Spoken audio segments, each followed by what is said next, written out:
Jazakumullah sanal jaza. Itu.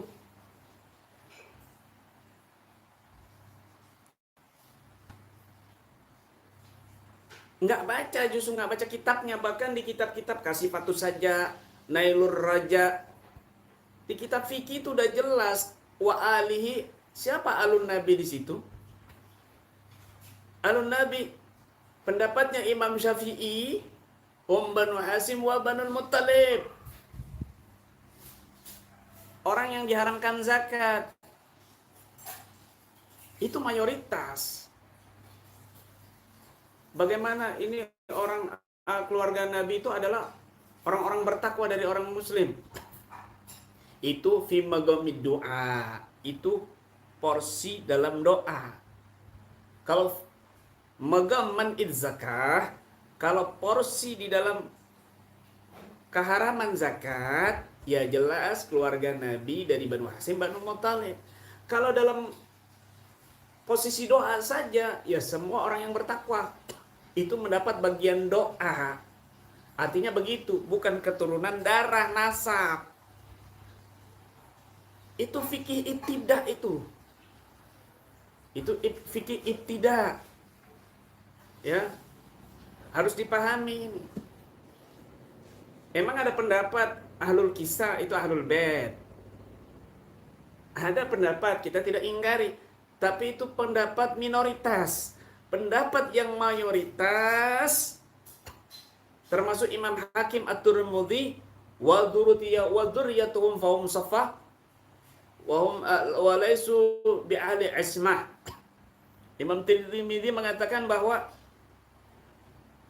keluarga Nabi, ahlul bait Nabi itu adalah termasuk dzurriyyatuhum, para keturunannya sampai hari kiamat. Sampai hari kiamat. Mereka adalah sofa, orang-orang yang memang Allah takdirkan, Allah pilih jadi keturunan Nabi, bukan kemauan mereka. Walaisu bi'ali ismah, tapi mereka ini bukan orang maksum seperti Nabi.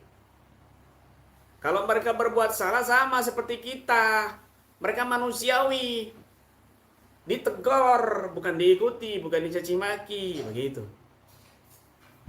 Masya Allah, Masya Allah.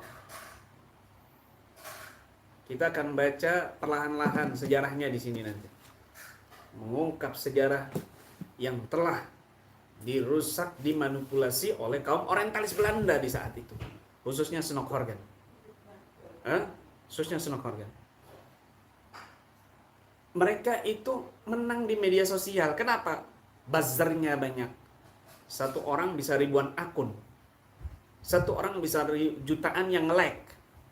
Satu orang bisa punya ribuan akun, menang di media sosial. Tapi kita saksikan, lihat. Kita lihat di saat haul para habaib, tokoh habaib besar. Apa tambah sedikit? Wallah, bertambah banyak. Nanti kita buktikan di saat haul Gresik Al-Habib Abu Bakar. Wallah, demi Allah akan semakin banyak. Auranya akan semakin terlihat, semakin besar. Di dunia nyata kita menang, tapi mereka cuma di media sosial sedikit. Nggak, orang-orang itu aja, nggak akan bertambah. Orang itu aja. Kalau kita mau ibaratkan itu, kamu tahu jangkrik? Tahu jangkrik? Binatang jangkrik, tahu? Jangkrik dikasih mic. Orang-orang dengar, wah ada raksasa. Padahal jangkrik itu aja kecil. Tapi ini jangkrik dikasih mic. Seolah-olah suaranya besar. Kecil tuh jangkrik. Kalau orang Madura bilang gentak beun. Begitu. Ya. Gentak ya. Tuh, gentak ya. Jangkrik dikasih mic, suaranya besar. Orang dengar, oh ini raksasa, padahal jangkrik. Jangkrik dikasih panggung. Itu perumpamaan mereka. Kecil, berisik mereka ini. Apalagi dikasih mic, berisik mereka, berisik. Ya, itu jangkrik yang lagi manggung. Jangkrik yang pakai mic, kecil. Itu aja orangnya. Ntar juga habis suaranya mati. Dan juga kalau saya boleh ibaratkan seperti suara kentut. Tahu suara kentut, saudara-saudara? Kentut, tahu saudara kentut, saudara-saudara? Bau itu kentut. Bunyinya kadang nggak kedengeran itu kentut. Tapi baunya tercium, busuknya tercium. Nah, kita yang mencium bau busuk itu terus mau mencari-cari. Mana ya sumbernya kentut? Di mana ya kentut itu berasal? Masa begitu? Ya kamu sama seperti bau kentut berarti, busuk, begitu. Kentut udah biarin aja lewat sebentar bau. Hilang tertiup angin, udah biarin kentut, kentut, kentut. Ntar hilang sendiri itu kentut. Bau. Begitu. Kalau kamu nyari-nyari sumbernya di mana ya kentut ini? Terus kamu ngikutin itu bau kentut, ya kamu sama seperti kentut, busuk. Bau kentut, udah lewat doang bau. Habis itu pergi berserta angin, bersama angin. Lalu bersama angin yang lalu. Ya, hati-hati. Jadi ada dua yang menerapkan teori-teori ini adalah orang-orang orientalis, misionaris Kristen Belanda saat itu ya, dan juga kaum Salafi Wahabi punya tujuan masing-masing. Itu tombak yang kedua. Ya, politik musuh Islam untuk melemahkan kekuatan Islam. Dan yang ketiga, tunggangan-tunggangan lainnya yang mungkin dendam di masa lalu. Ya, ada orang-orang yang mengklaim dirinya ini berdasarkan Wali Songo, Duriah Wali Songo. Ya, memang ada sampai saat ini. Tapi ada juga pengkaburan sejarah, di mana saat itu orang-orang yang berketurunan Wali Songo itu dikejar ke Belanda.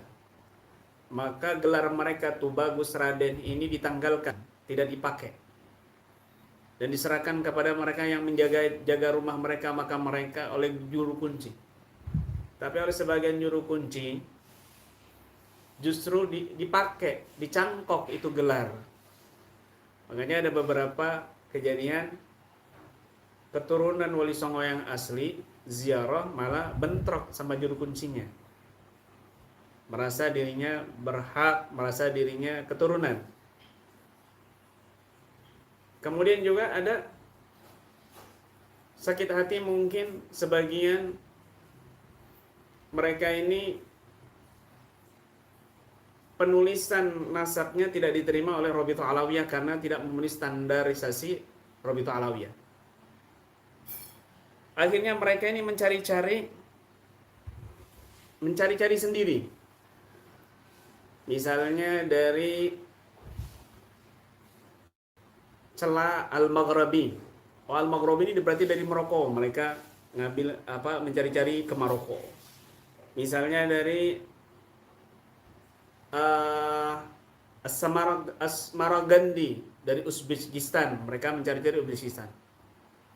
Terus begitu mencari-cari berarti ini bukan dari Yaman ini, dari Maroko, Maghribi kan kata kalimat-kalimatnya, dan dari Asmaragandi, Uzbekistan dan lain sebagainya. Cuma duga-dugaan semua, nggak kuat mereka ini. Akhirnya mereka membuat